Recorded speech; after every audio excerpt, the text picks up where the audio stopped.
Yeah.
Morning. Good morning, Anna. How are you, Jeff? Yeah, real well, thanks. And you? Did you have a Very good Christmas? amazing. Yeah, a really nice break, actually. Oh, sorry. A really nice break, actually. It was lovely. Good. Yeah, how about you? Oh, yeah, we did. Yeah.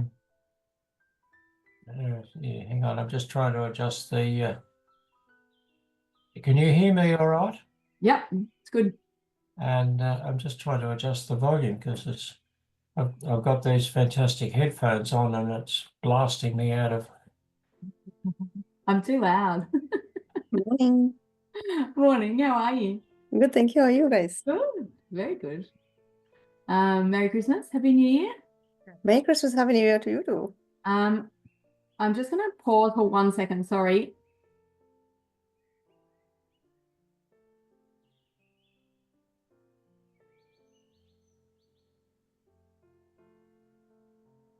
Have you guys been Yeah, good. How are you then?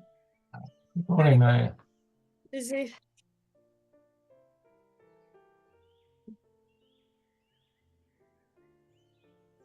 feel like I can hear some music. Sorry, guys.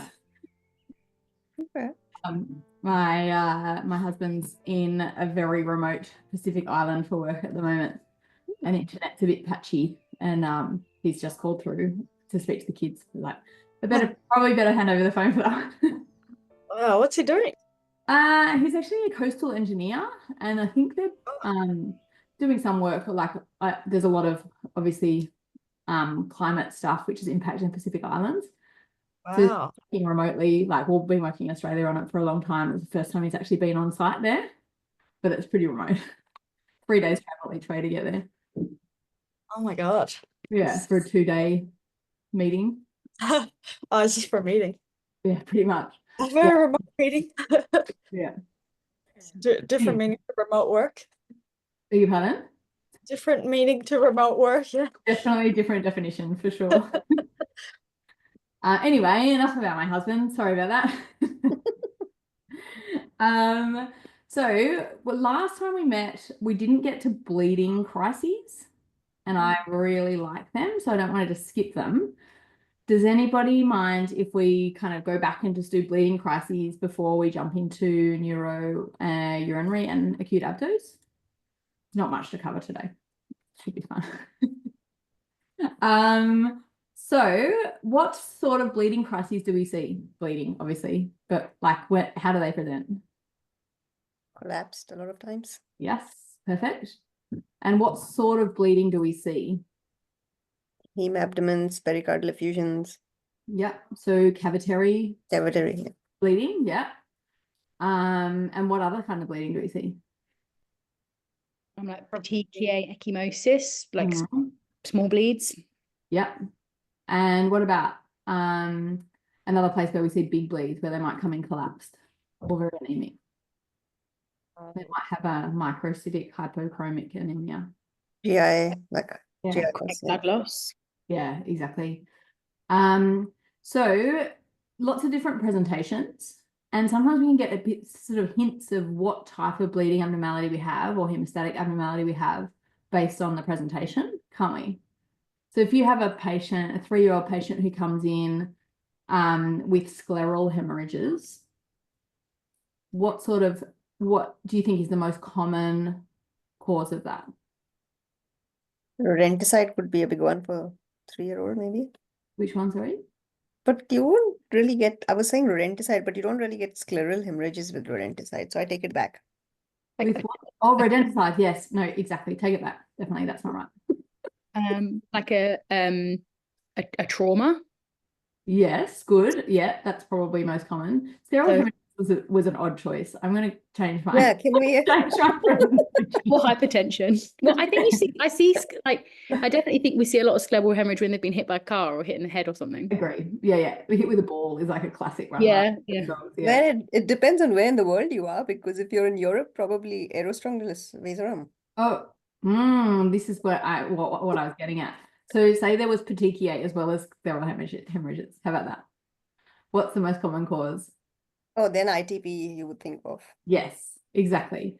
And if we have to talk about like broad categories of hemostatic abnormalities, what does ITP fall under? Like primary versus secondary, like that's That's what I'm pretty after. Yes, yeah. Sorry, just to backtrack a bit, you didn't mention anticoagulant poisoning. Oh, Pooja actually mentioned rodenticide. Did they? Sorry.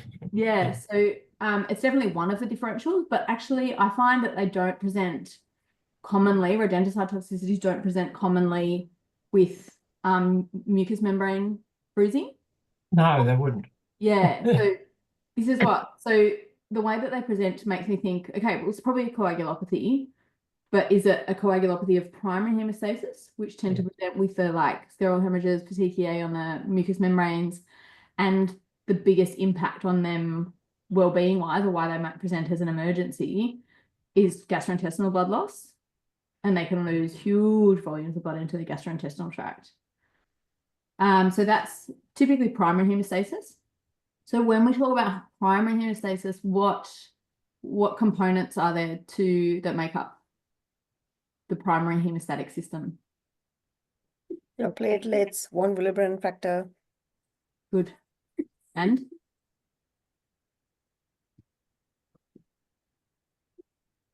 There is end. The surface of your endothelial lining. so all the essentials to make a plug, the vessel has to be there, right? Mm. Oh my God, why is my family so demanding today? Go away. So yes, endothelial surface also has to be intact and functional. So, for example, if you've got a vasculitis, you can get leaking of blood and bruising. We've all seen that, right? With the like local vasculitis, with the little petechiae ecchymosis on the skin. So that's one of the factors as well. What is von Willebrand's factor? It activates platelets, I think. Yeah, exactly right. Where does it come Makes from? them change their shape. I don't know. I just find it really interesting. So I'm going to On the platelets. It's actually, there is little bits and pieces in circulation and on the platelets, but where it comes from predominantly and where we're really interested in acting is actually like comes out of the endothelial cells. Oh, cool. Yeah, so it comes out like if you can imagine like a snake coming out of its hole, and they call them multimers. So it's like one von Willebrand's factor molecule, one and another one, and they come out like a snake, all attached to each other. So you get a large multimer, which is a long one, and you get short multimers, which is a short one. So if you imagine this is your blood vessel, and you've got lots of long von Willebrand's factor hanging out in the like coming out of the endothelial cell into the vessel, that's going to be better at catching platelets on the way past than short multimers, which aren't like forming as much of a net to catch them. So with von Willebrand's deficiency, we sometimes get too much short von Willebrand's and not enough long. So when you read in the textbook large molecules or small molecules or long or short or multimers, that's what they're talking about. And if you just picture it as like it's forming a bit of a net in the blood vessel, and if your net's like missing a center, it's not going to be as good at catching the platelets. So you're going to get a bleeding deficiency. It's just not going to be as profound as if there was no von Willebrand's. Bleeding deficiency, you know what I mean? Coagulation deficiency. So that's von Willebrand's factor. I just find it interesting, so we have to cover it. What about platelets? So we see reduced platelet numbers obviously cause bleeding. What other pathology can we see which would cause profound gastrointestinal blood loss potentially? Liver pathology, often portal hypertension will lead to GI bleeds. Good. Yeah, absolutely. So that's not necessarily coagulopathy, but it's got to be on your list, portal hypertension. What other signs might you see of portal hypertension? Sometimes ascites. Good. Yeah, most of the time, if they're bad enough to have bad GI bleeds, they should have like some ascites or some other signs. Excellent. So that's primary hemostasis. Now, what about secondary hemostasis? How do dogs typically present when they have a disorder of secondary hemostasis? Cavitary bleeds usually. So Yeah. anywhere in 3 cavities, like anywhere. Yeah, exactly. So what sort of what's the most common disorder of secondary hemostasis that we see? Like splenic tumor, hemabdomen. Rodenticide toxicity. Yeah, so I wouldn't say so. That's But that's not a coagulopathy. Yeah, sorry. Yeah, heme abdomen. But I think rodenticide is the most common cause of like cavitary effusions in a coagulopathy sense. What other disorders of secondary hemostasis do we see? Factor deficiencies, Yeah, good. quite Pretty rare. Right? What was that? They're pretty rare, the Yeah. factor Factor deficiency. deficient. Oh, okay. Like hemophilia. Yeah, exactly. Yeah. What's the most common factor deficiency? I'm not sure I know the answer to this actually. I think it's 8. Hemophilia A. I don't know. Yeah, I think I remember it as hemophilia A, I think is 8. So right, Yeah, I kind think of. you're right. Yeah, and hemophilia B is 9. Is that right? Yeah, I think so. Yeah, I don't even know what 9 does, and I know a lot. Oh yeah, I do. Sorry, got there in the end. Yeah, that's a big one to be missing. So we see quite profound bleeding with both of those. I reckon I've only seen maybe like 5 hemophiliacs in my career. They're pretty uncommon.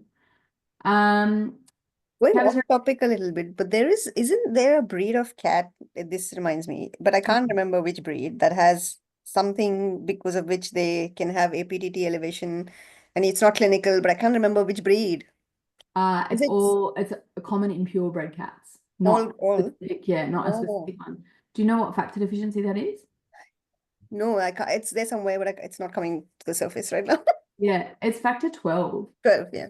Yeah, so I find this really interesting because it gives us a nice model of why, like that's almost why we know that our traditional model of coagulation understanding is not right, because based on this model, right, the factor 12 should have as much influence on coagulation as factor 7 or 8 or 9.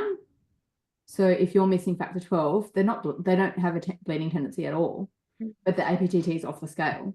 Yeah. Whereas if they've got a factor 8 deficiency, even if it's like even if they've got some factor 8, there's not enough factor 8, they've got a profound bleeding deficiency. So we had to then adjust our understanding of coagulation and get more understanding of why that is, which we're going to go into in the coagulation chapters in great detail. I'm sure you'll look forward to it, but I don't want to go too deep now. But yes, common for cats to have a prolonged APTT if they're purebred because of a factor 12 deficiency. Thank you. Yes. Where else do they sometimes bleed with a secondary hemostasis? Lungs. Lung, they can do, yeah, that's a bit messy. Joints. Spinal cord. Points. Yeah. Joints, that's what I was after. It's a really interesting presentation, actually. And I reckon I've seen the hemophiliacs I've seen, hemarthrosis is the presentation of most of them. Well, we don't really, it's sort of surprising, we don't really see that with thrombocytopenia as often. It still could happen, but it's typically with factor deficiencies. Is that because they're not bleeding as much and so it's not as clinical? Like, do they come in for lameness if they're bleeding into the Yes. joints? Yeah, so it's incredibly painful to bleed into a joint, apparently. So they'll be non-weight bearing, a very acutely non-weight bearing without any history of trauma, typically. Okay. I had one hemophiliac chihuahua who was obviously not the nicest dog in the world. Had about 12 transfusions over the course of me looking after it, but it always bled into its leg. So its leg would just all of a sudden turn black and swell up. And I don't know whether it was like, and it was different legs. It wasn't like there was like a vascular anomaly or something that was bleeding. Yeah, anyway, but at least we could wrap it and compress it. Yeah, so they can present any which way, basically. But yeah, sometimes the factor deficiencies are a little bit different presentation than rodenticide. So we've got primary hemostasis, secondary hemostasis. What's a new emerging coagulopathy that we're only just beginning to understand? Different category from primary and secondary. Are you Hyperfibrinolysis, does that count? Oh, sorry, I missed. 3 people said very interesting, and I don't know what they are. Okay. Is hyperfibrinolysis, does that count? Yes, that's what I'm after. Yeah, really interesting. So for coagulation to happen, hemostasis to happen, you need a clot to form in the first place. So you need your factors, you need your platelets, you need it to be localized, you need it to be stuck where it needs to form. And then you also need that clot to stick around long enough for the hole to heal, the hole in the vessel to heal. So we can either have a deficiency of platelets, a deficiency of factors, a deficiency of surface for the clot to form on or to stick there, or we can have a clot that breaks down too fast. So excess fibrinolysis, one of the two. I'm sure both are correct. So what breed are we seeing hyperfibrinolysis commonly? Greyhounds. Greyhounds, yes. So they have very fast clot breakdown. So we see post-operative bleeding in greyhounds in what sort of time period? Can be like the 24 to 48 hours post-surgery, not even just not at surgery itself. Exactly. Yeah, they're often normal at surgery because the clot forms normally, so they're not bleeding then. It's that the clot broke down too soon and then we get the bleeding. So it's often 24, 48 hours post-op. And the bleeding can be quite spectacular, actually. Has anyone seen a big complication? Yeah. Yeah, I had a case a few years ago, some sort of stitch up done somewhere, and then presented to emergency because I think it was in the neck and the whole thing was swollen. I had to intubate this dog, couldn't breathe and lost. Oh, wow. Yeah, it's It's very pretty dramatic. profound and it really scared me. Yeah, when I was in vet school, I had a friend's dog actually died after surgery, for like a few days after surgery, and I think it was quite a simple surgery. I barely remember the details, but yeah, it was a great one. The worst ones I've seen is actually adult castrations in greyhounds. So they're often entire when they're racing, and then they get retired and rehomed, get castrated, and they're like scrotum, abdomen, chest, like their entire ventrum, both hind limbs just fill up with blood. Yeah, very, Wow. very dramatic. So they're your sort of three categories of bleeding abnormalities and the sort of presentations. Do you guys want to go into transfusion therapy, or is it not too relevant? But I think it's relevant. I have a question though. Can I ask? Please. So if you you know how with cats you should always like blood type and then also cross match. Now, if a cat has had xenotransfusion in the past and you don't really know the details because you don't have the records, the second time if you're going to transfuse this cat, should you ever like is it safe to use xenotransfusion again or not? I'm assuming if you don't know the history, you shouldn't. So with cats, we're talking cats. Cats I'd always type before transfusing. You know why? Because of the A and B, like they can have a massive transfusion reaction and just die. Yes, exactly. Yeah.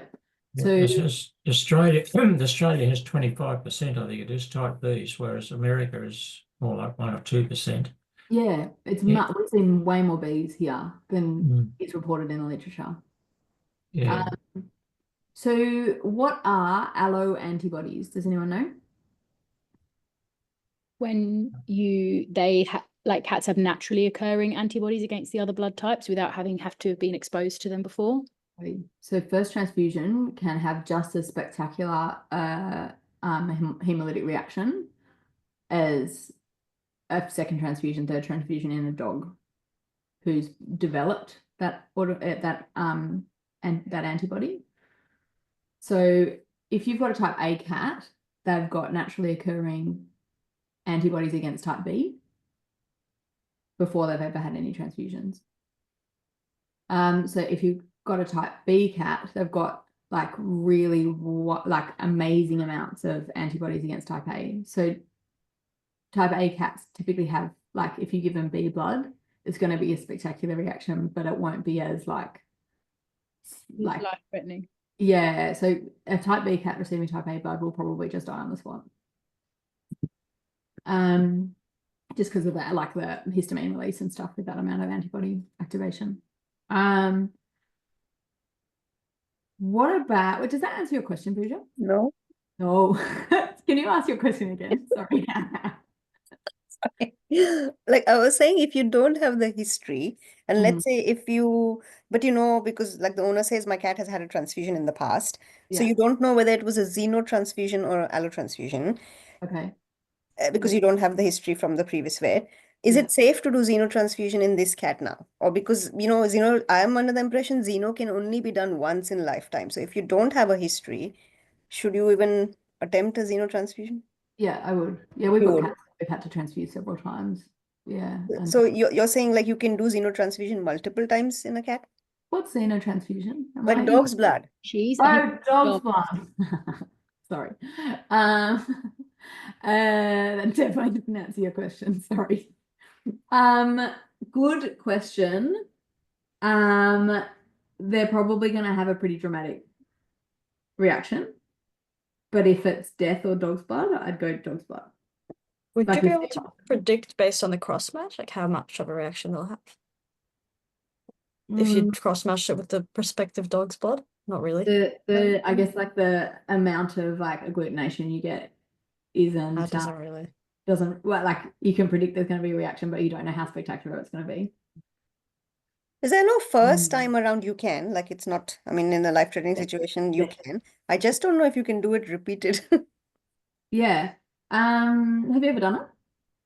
Xeno in I've done it once, but that was the first time around. The cat had never had transfusion before, so I could do it because I just couldn't get cat blood. So one I have. But then I had a similar situation where I had a cat that needed blood, but the owner said, had transfusion a few years ago, like 3 or 4 Yeah, years you ago, don't and I had no history. So I was very reluctant to get a dog blood again into this cat, Mm. but was having real trouble getting cat blood too. So it was just, so I just didn't, like, it's just a tricky Yeah. situation. I've been in the exact same scenario as you with some charity kittens that I'd given dog blood to, and I remember looking it up at the time and found reports in charity settings where they'd been given dog blood again and died, so I didn't do it again. Yeah, that's Just what I have in reading- my mind. Yeah, Just so I reading think my they- notes, sorry, Yeah, good. from when I was at SASH, and I have written down cats don't have pre-made antigens to red blood cell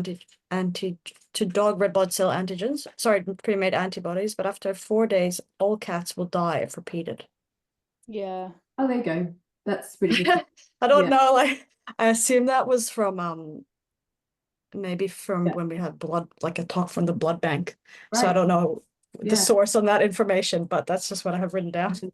That Yeah, answers- I remember reading those reports, so I kind of came to the conclusion that if I didn't know the history and it could have been a xenotransfusion, then I wouldn't do it. You wouldn't do it. Yeah, that's what I did, but then this cat died. Yeah. Oh, Yeah. By the time I was trying to get cat blood, the cat died. yeah, I was that's like, hard. should I have just used the dog? Like, I don't know. Yeah. I guess then at least we haven't killed it, so maybe it would feel better. That's true. And it Yeah. might have died. Yeah, if it was going to die anyway. Yeah. Yeah, you saved a donor. Okay, that answers your question much better, and I learned something that's helpful. Thank you, Maya. Thank you, Bridget. Oh, sorry, I don't have a good source on that. It's just written somewhere in my chaotic notes. That's great. What about dogs? Do they have hemolytic reactions? Sometimes. Yes, they can. Not as common, I believe, though, but they can. Yeah. So they don't typically have alloantibodies. Except to sometimes they've got alloantibodies to DEA3, 5, and 7, but they don't have major reactions to them typically. We don't even test for DEA3, 5, and 7. So yeah, so dogs are pretty safe to transfuse. They obviously there's transfusion reactions, but yeah, much less so than cats. All right. Are we happy to move on from Transfusion, yes. bleeding crises? Mhm. Yeah, to neuro. Should we go to neuro next? Yeah. Yeah. Cool. Okay. So there's not, I mean, obviously there's like emergency neuro presentations like status epilepticus and increased intracranial pressure due to tumors and things like that, brain bleeds and stuff like that.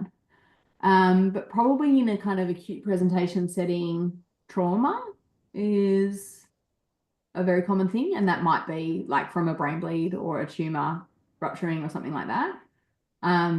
But it's often external trauma. Would you say that's true? Well, we're focusing on emergency presentations. So if we sort of say, like, the brain's been injured, what is the body's response to injury typically? If you, like, I don't know, run over your hand, you're going to get, yeah, inflammation. Increased which- blood flow, chemotaxis, Yep. increased permeability of the blood vessels. Good. Much more detail than I was after. I was like bleeding and that's where I was heading. That's excellent answer, all correct. But essentially we've got this like structure in a closed bony case which can't accommodate any bleeding or swelling. There's not enough space in there. So what happens when there's something taking up more space in the intracranium? Pressure will increase. The intracranial pressure increases. Yeah, exactly. And then what will happen to cerebral perfusion if intracranial reduces? Exactly. So our goal of managing a neuro presentation, an urgent emergent neuro presentation, is to reduce intracranial pressure and restore cerebral perfusion pressure. So what tools do we have to, and when I say tools, I'm not just talking about medications or things that we administer. I'm talking about like management in the acute presentation. if you had a neuro dog presented with an acute neuro presentation, what measures would you take in your handling of that patient to decrease swelling and bleeding and intracranial pressure? Nurse with the head high. Good. Yeah. And don't use jugular venipunctures. Good. Why? Because it'll increase the intracranial pressure. Yeah, exactly. If you hold off venous return, you can actually increase intracranial pressure. You can double intracranial pressure. So that can be make or break for some of these patients. Has anybody ever had a patient whose neurological status changed according to head position?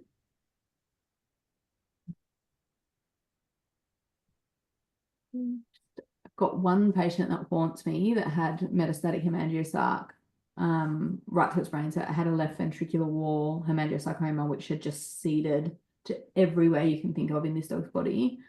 But its brain looked like it had hole punches through it on MRI, like a presented neuro. And it was just having these bleeds, like constant bleeds in its brain. And when you put its head up, so we didn't kind of realize it was increased intracranial pressure because it kind of walked in, put its head up, occluded its jugular, and it just went, and then we're like, oh, that was weird. Then the dog got up and we put its head up again and it went like this. And the same thing happened if it put its head down. So it's like that, like increased venous pressure of having the head down, decreased venous return, and us occluding that vein had such a profound impact on this dog's mentation, level of consciousness. So it was essentially like herniating every time we put its head up. And then popping its brain back in when we took the pressure off. Oh, that's interesting. Yeah, it was pretty spectacular. I've never seen it quite as kind of like clearly, like you can really impact these dogs' intracranial pressure with venous occlusion. Yeah. So if you put the head up, is that you're occluding the jugular somehow? Like what? Why is it when you put the head We up? were actually going for a jugular venipuncture. Oh, okay. We were But so occluding if you weren't occluding the jugular, Yeah. would it still change? Or not I don't really? know, actually. We didn't try it again. Twice was enough. That's repeatable. Okay. And then we went down what's going on with the dog. But it was just, yeah, it kind of came in like a little bit off and yeah. Fainting episodes. Anyway, head elevated. So particularly a lot of these patients don't have normal consciousness levels. They're not standing up, they've not walked in a building. What sort of degree of elevation do you want to aim for? 30%. Yeah, exactly. Yeah. Did you say 30%? Yeah. 30 degrees? 30 degrees, sorry, yeah. Yeah. I like that 30%. 30 degrees. I said 30%, I think. Yeah, I did too. 30 degrees. That's Yeah. right. Or a bit less. Yeah, so if we're, yeah, because I think like if we're going 100 degrees, 100%. Yeah. 90 degrees. It's pretty close, yeah. Okay, excellent. So what is the other thing? To say they've come in not conscious and you're looking at their breathing and it doesn't look that great, what else can we potentially manipulate to reduce intracranial pressure if we can control their breathing? CO2? CO2. Yeah. You want to increase CO2, is that right? Do you want to increase CO2 or decrease CO2? So I'm trying to remember if you want to increase Decrease it. Degrees. I think. increase it because is it permissive hypercapnia or what Oh, we do that when we're ventilating for to prevent lung injury. So whoops. if they've got a brain injury, we really actually want to maintain it pretty tightly between 30 and 45 because too high is bad, too low is bad as well. Right.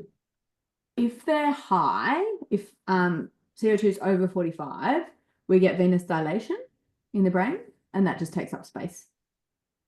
So then we want to bring their CO2 down, but if we bring it down to below 30, it does something else that I can't remember. But then you'd get vasoconstriction, so Yes. you'd get decreased cerebral blood flow, so it would make it worse. Yes. So if we can ventilate them to very tightly manage their CO2 levels between 30 and 45. That's going to maximize their ability, cerebral perfusion pressure, basically. Mm.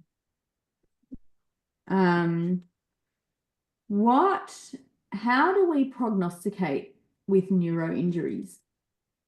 Ideally, like you have the coma score, Glasgow coma score. However, you shouldn't use it just as a one-off. It should be trends, and you shouldn't be basing judgments on like a one-off thing. It should be over a period of like ideally even up to 72 hours.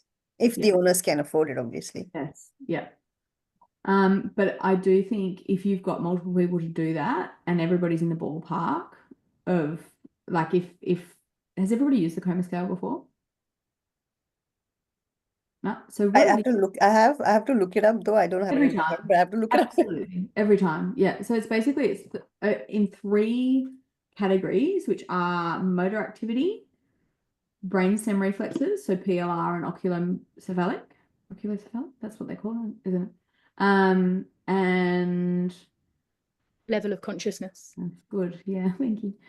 So in those 3 categories, there's like 6 descriptions. And 6 is really bad. No, sorry, 1 is really bad. 6 is quite normal in each of those categories. So you want to have a high score on your coma scale. So when you like when you're watching like emergency ER or whatever, and they say GCS 4, that's really bad. GCS 18 is amazing. Like really good prognosis if GCS 18. So you've got 6 categories within 3 categories. Maximum score is 18, and that's excellent. So pretty like good prognosis, normal neurofunction, as opposed to a score of under 8, which has quite a poor prognosis. So if you've got an owner that is not going to invest in ongoing hospitalization, if there's a poor prognosis and you've got 3 people doing a coma scale and coming up with a score of under 8, you can probably say to the owner, this patient has a pretty poor prognosis and it'll be very reasonable to not invest in giving it more time. We can't say there's no chance of a good outcome, but like it's kind of nice to have that objective measurement, somewhat objective measurement. But I have to look it up every time. So just Google it. Modified Glasgow coma scale.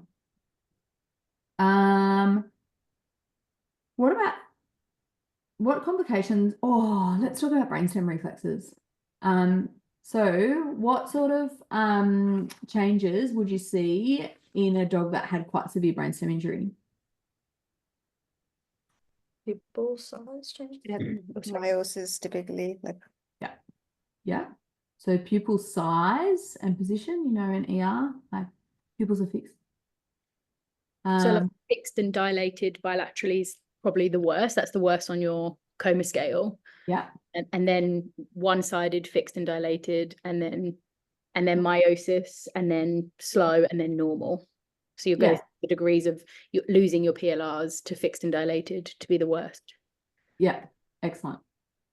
So what about the oculocephalic reflexes? What is that? What nerves are involved in that reflex?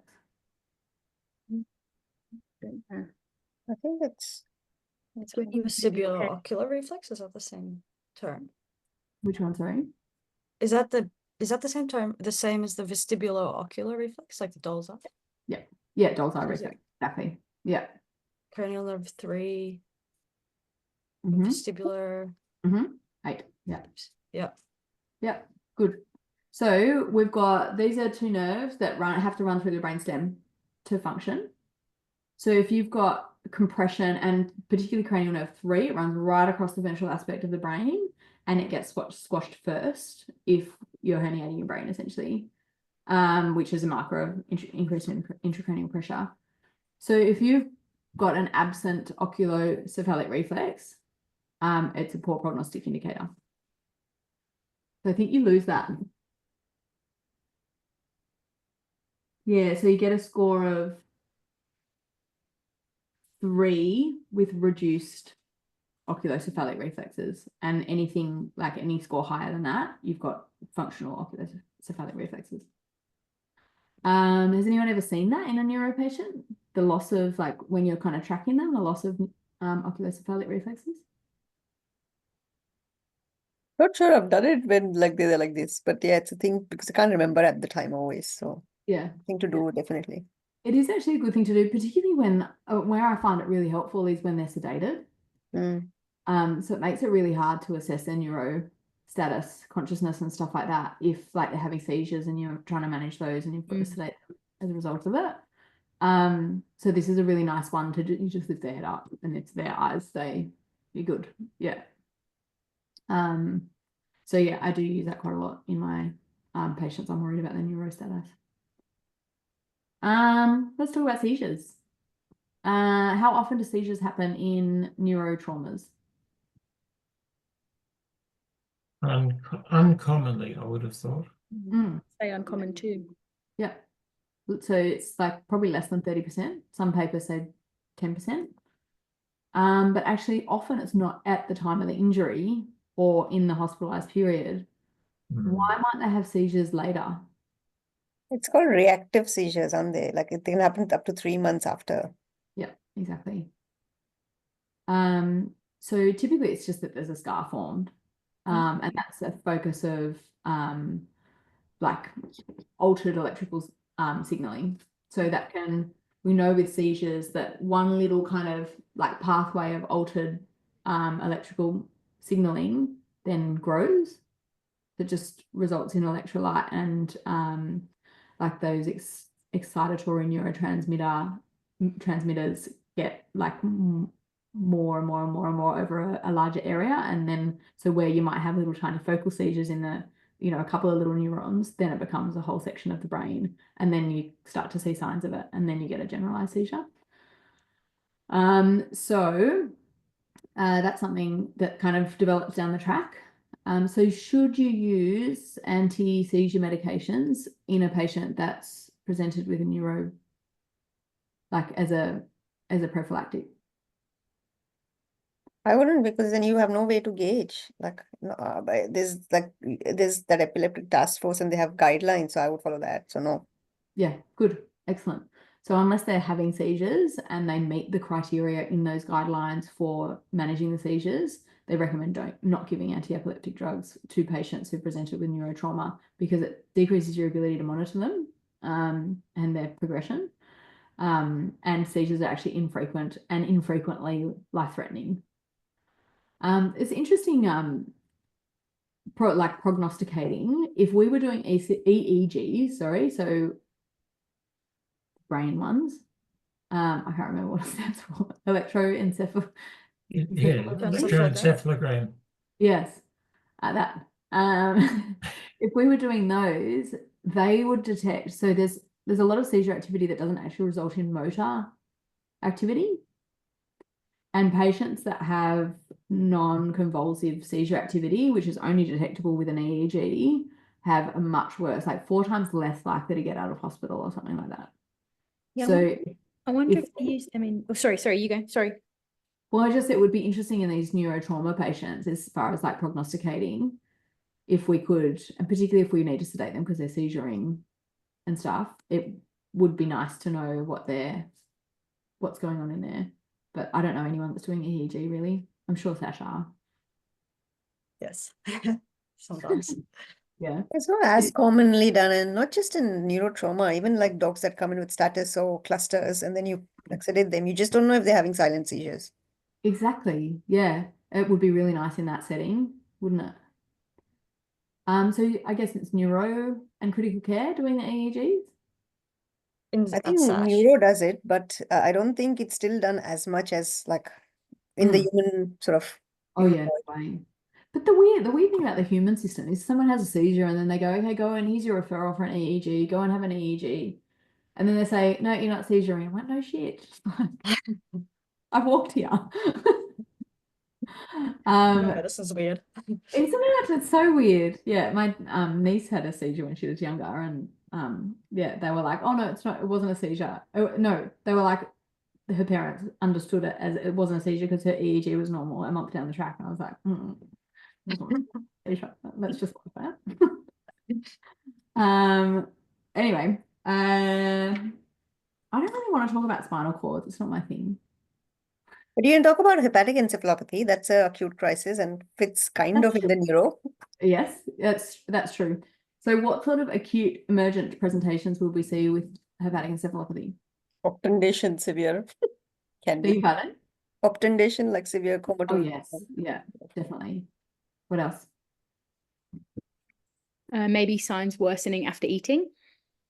Yeah. Yeah. And in like, you might take your history into account. So like a young, poor doing animal. Yeah. Yeah. What about, so obtundation for sure. Any specific, But we're talking acute crisis, right? We're not talking like chronic hepatic encephalopathy. We're No, talking exactly. acute crisis, right? Yeah. So usually acute would be Yeah. like mentation change. I've just seen a few patients with central blindness. Oh, Yeah. So they walk in, but they're bumping into walls and stuff. And it's just something that I'm always kind of like, oh, could this be? I had a puppy with central blindness yesterday. I'm eagerly awaiting blood results on who came in to optho. So Cool. I'll Yeah. report on that. I wonder if Yeah. Yeah, bet's on. yeah. Sorry, I might have I a didn't bit. have it on my radar. Oh. Love you. Have fun. I'll pick you up. Is that it? Bye. Will you pick us up at the phone? I'll be there. Yeah. Yeah. Will you? Sorry. Bye. Say hi to Baba. Sorry. It's a lot of family stuff today. Sorry. Yes, so central blindness, typically though, it is just like level of consciousness changes. Sometimes seizures, head pressing, yeah, for sure. Circling, I think they pace a lot. They kind of can get quite agitated. Vocalizing, ataxia. yeah, good. What sort of ataxia? I don't know. Don't Do know they either. have a specific type? Yeah, because so ataxia is typically divided into vestibular, cerebellar, Proprioceptive. receptive. Yeah, so I guess it's proprioceptive. I've never seen ataxia like with HAE, so I don't know. But yeah, if you had to. Yeah, they're just uncoordinated. Yeah, but it's not there's not like an intention tremor or Yeah, anything so like cerebellar. I guess like cerebellum's not working properly, like it's all not working properly, right, with HAE. So proprioceptive pathways aren't going to be intact. They're like intact but dysfunctional. Cerebellum's going to be dysfunctional. Presumably vestibular is dysfunctional too. So let's call it a mixed ataxia. All right. Abdo crises? Yeah, you haven't mentioned hypoglycemic seizures, I don't think. I haven't. That's a really good call. So when a patient presents with like acute neuro, we should always look for a metabolic cause of it, right? So hypoglycemia, HE are probably the two big ones. What's the one other electrolyte that could cause quite profound neuro presentation? Hypocalcemia, because they can be really Oh, yeah. twitchy and shaky and look like they're seizuring. Yeah, good. Sorry, add that. There's another one. And magnesium. Yeah. Yes. Oh, do you mean that like hypokalemia when they can't control The head? the head, yeah, and they get like no, Floppy. I'm not getting any of them. I'm not guessing any of them. You're adding to my list. My list is quite short, but yours is But with hypokalemia, they'll have ventroflexion, won't they? typically. Yeah, I thought so. Yeah. But they're floppy. They're just weak. Like, Yeah, right? it won't floppy, be. yeah, but an owner might think that they're Yeah, seizuring. Yeah. yeah. And it could, like, if there's weakness, it should rule out neurological causes of that. The one I was thinking of, Helen, you had a case yesterday. Oh, severe hypernatremia. Yeah. I Yeah, thought it would be fresh in your mind. yeah. Sorry, all of the electrolytes. Yeah, pretty much. You're actually right. So electrolyte derangements or Yeah. acid-based derangements could Yes. absolutely cause Yeah, I guess Yeah. they're also important for all of your muscle contractions and movement. So yeah, and nerve, actually. yeah, and nerves. Yeah, of course. Yeah. Excitation and the opposite. Inhibition. Inhibition is the one. Abdo crises. Can we do it? Yes. Yeah. Yeah, good. Okay, so I guess that like everyone's seen an acute abdomen, right? Like they typically present with pain and varying degrees of gastrointestinal signs depending on what the underlying cause is. I think probably everybody's like the most constructive thing we can do is rather than talk about differentials of causes of acute abdomen, which there's so many, is talk about how do we differentiate whether it's surgical or not in an emergency setting. I think that's probably the most constructive way to spend our time. Do you reckon? Mm-hmm. So you've got an acute abdomen, dog comes in. It's not doesn't look like a GDB. But what you're obviously going to do bloods. You're going to do a POCUS. And you're probably going to do a radiograph. Like they're your tools mostly, right? Yeah. What might you see on those tests that might make you say definitely surgical? So I think that your minimum database would be really helpful. So again, your electrolytes, like if you've got a profound hypochloremia or like a pyloric outflow obstruction, her electrolytes I would definitely want a lactate just to tell you the severity of compromise, and like a PCVTP for hydration status. That would probably help guide how I saw you go to aggressive it's going to be and whether there's something serious going on, and plus a CRP if you had it in house. Yeah, good. Might be helpful. The CBC is helpful. What is if you've got a neutrophil count of 40, it's really helpful. What if you've got a normal neutrophil count? Doesn't It doesn't rule it out. doesn't necessarily tell you much, no. I do, but I really like the CRP addition there that you mentioned, just because I think that's a more accurate real-time marker of inflammatory change. Whereas if you've got like a really raunchy pancreatitis, for example, your neutrophils are going to go down before they go up. They're going to get consumed before your bone marrow responds, and it might be 2 days before your neutrophil count is actually high. And likewise for septic peritonitis, any cause of acute inflammation, neutrophil count is first low, then it's normal, then it's high. So it's hard to interpret sometimes in that very acute setting. Good. So minimum database. So if you had like a pyloric outflow obstruction, well, if you had electrolyte changes consistent with a pyloric outflow obstruction, what's next? I think on blood gas, you'll see, like, not always, but metabolic alkalosis, like that would put my index of suspicion for a pyloric outflow up high. Because the only other thing, it's not the only other thing, but the only other major thing that can do it is hypoadrenocorticism, which is not surgical. So I think for me, bloods don't tell me always much whether, because if we're talking strictly, is this surgical versus not, then it's bloods don't necessarily always give an answer. Unfortunately, you have to have imaging. Yes. So then what's next? So if you're AFAS? concerned, Focus. yeah. What if it's a greyhound and their pylorus is hiding deep undercover under their ribs? X-ray. I would do an X-ray. X-ray. Good. What view are you going to get? I would probably do both. I would do 3 view. It's Review, not easy good. to interpret X-rays ever with just 1 or 2 views for me. Yeah, good. So which view will highlight the pylorus best? Right lateral? Lateral. Which lateral? Did I get that wrong? I I think was going left to say lateral. left, but then the gas rises into the pylorus. Good. Left lateral. Left lateral, yeah. Yeah. So if there's if they're obstructed, typically there's a pocket of gas in the stomach. There'll be a lot of fluid as well, which is going to make it really hard to like see any, because fluid is going to look the same as your foreign body probably, or whatever's blocking the outflow obstruction. So when you've got right side down, all that fluid's going to run into the pylorus, and you're not going to be able to see something stuck there highlighted. It's just all going to look like soft tissue density on your rad. Whereas if you do left lateral, the gas rises into the pylorus, and sometimes you can see a really nice like macadamia nut or whatever it is that's stuck in the pyloric outflow tract. So 3 views is great. If like, I don't know, for whatever reason you can only get one, do a left lateral. Do that one first because it's the most exciting. Okay, what other things might you see now that you've done a radiograph that make you go, oh, that's surgical for sure? Use On a serosal detail. Yeah, loss of serosal detail. Excellent.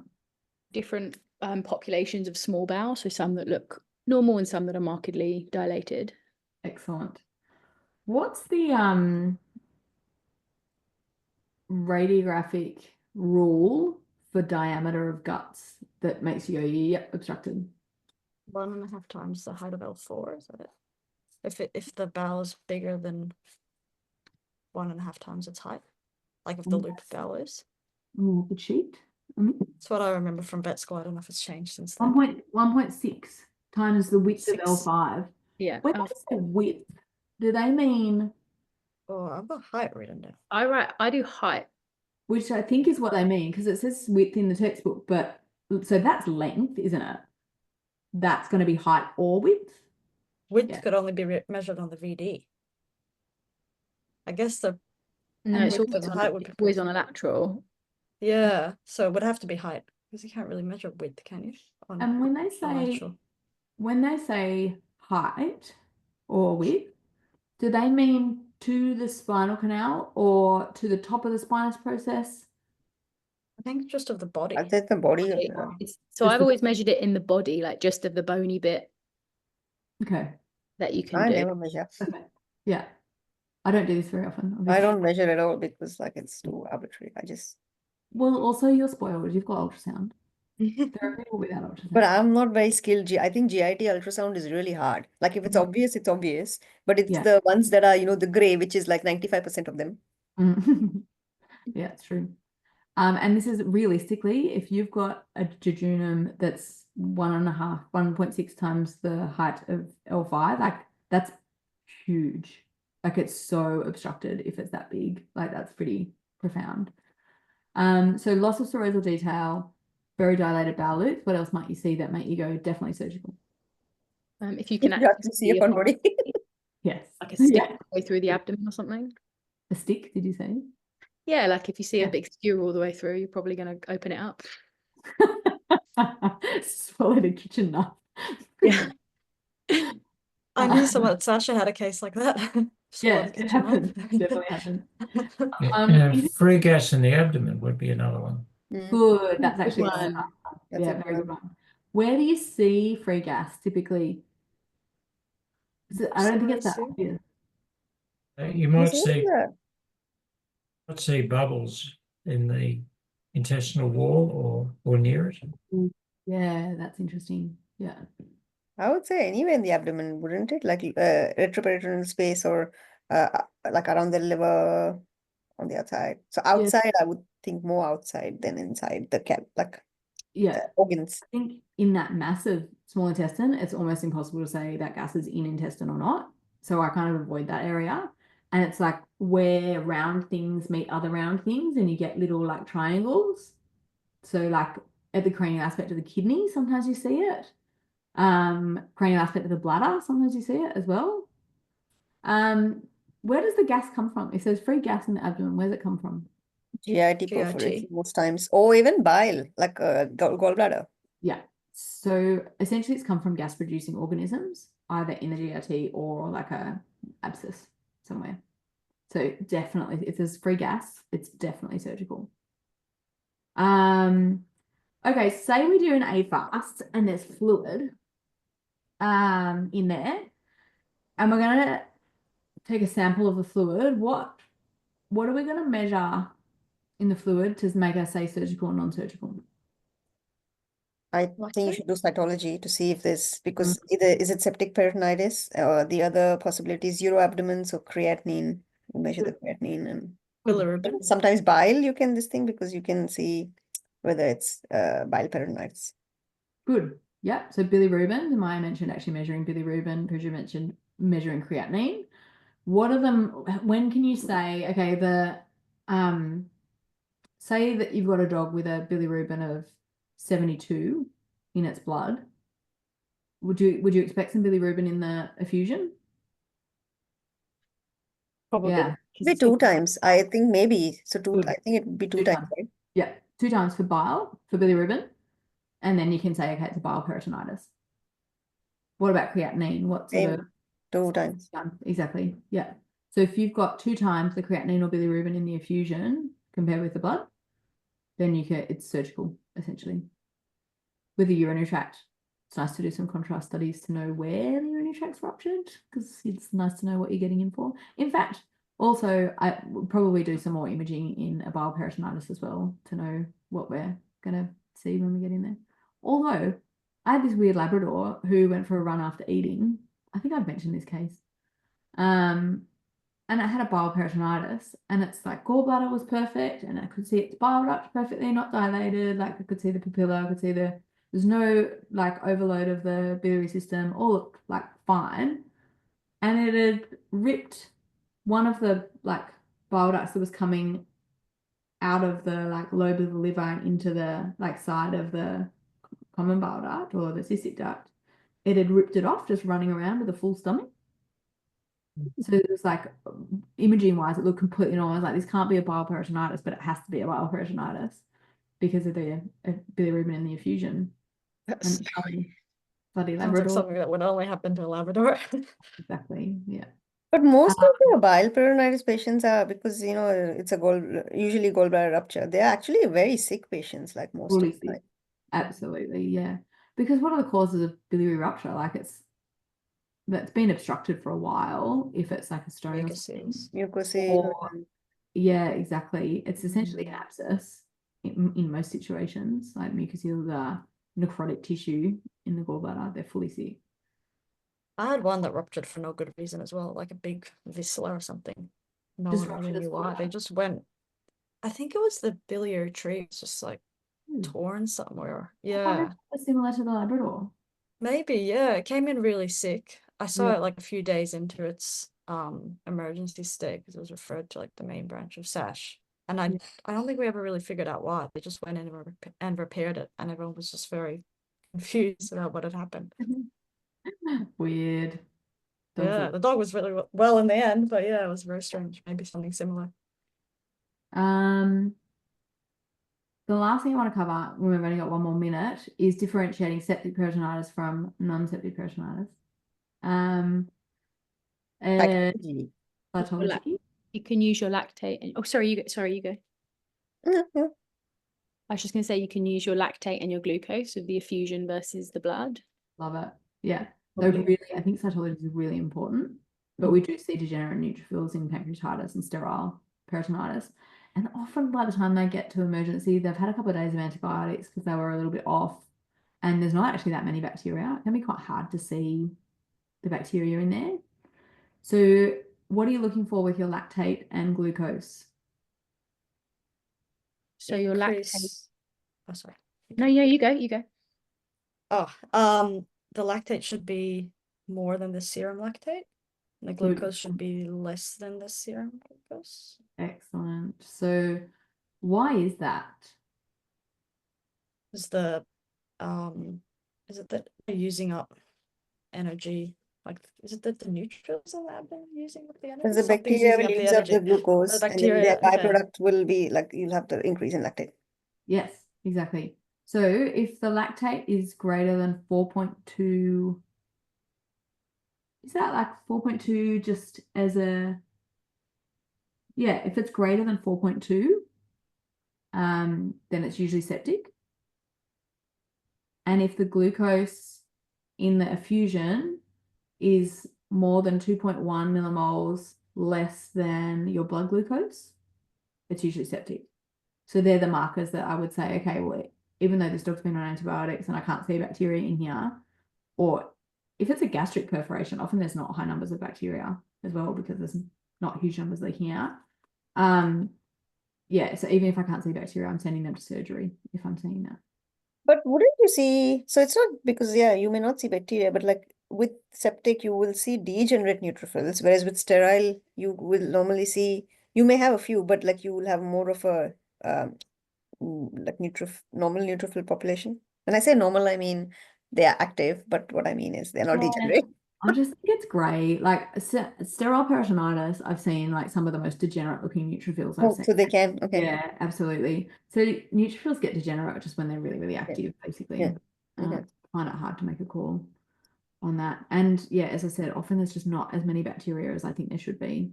I'd like it to be frank pus, and then I'm like confident, but it's often a lot greater than that. All right, we better wrap up. Got around. Uh, Thanks, Hannah. That was great. Thank you. Thank you so much. See you guys. Bye. Thank you, Anna. No worries. See you soon. Yeah. Bye. Bye.